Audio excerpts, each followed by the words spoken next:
Division Dispatches.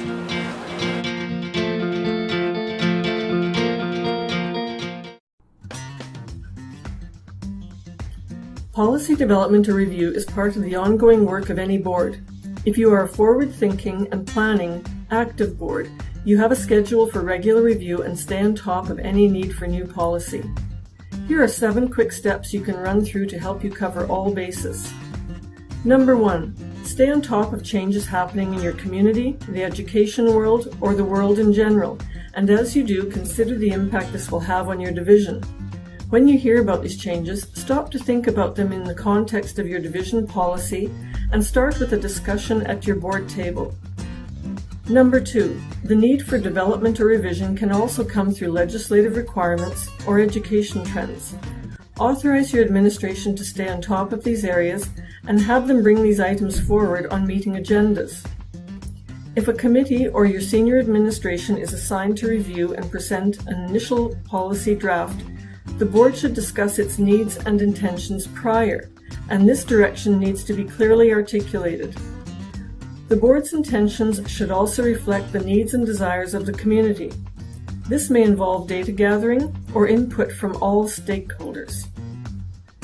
Number 4. During the review of the initial draft, consider whether the policy is at the correct level.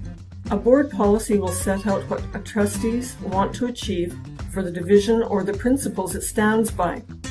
It does not lay out the means to achieve the outcomes. Those are left for the procedures or bylaws. Number 5. At the same time, a policy should not be too vague and open to too much interpretation. Avoid the motherhood and apple pie statements that have no substance. The policy needs to allow the board to take action or gives clear direction to enable procedure to be built around it. Number 6.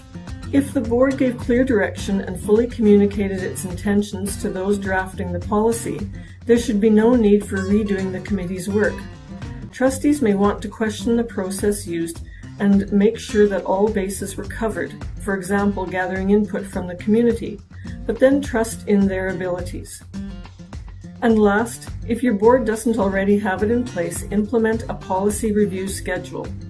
Some policies may not need to be reviewed as often as others, so you may want to allow for this, but policies do need to be reviewed on a regular basis. As well, if your policy manual is hundreds of pages and too unwieldy to review on a regular basis, you may need to reconsider your governance model and possibly a redraft of the whole manual. At the final reading of your new policy or a revised one, give it the litmus test by passing it through these 7 concepts, and with a passing grade, you can feel confident about its implementation.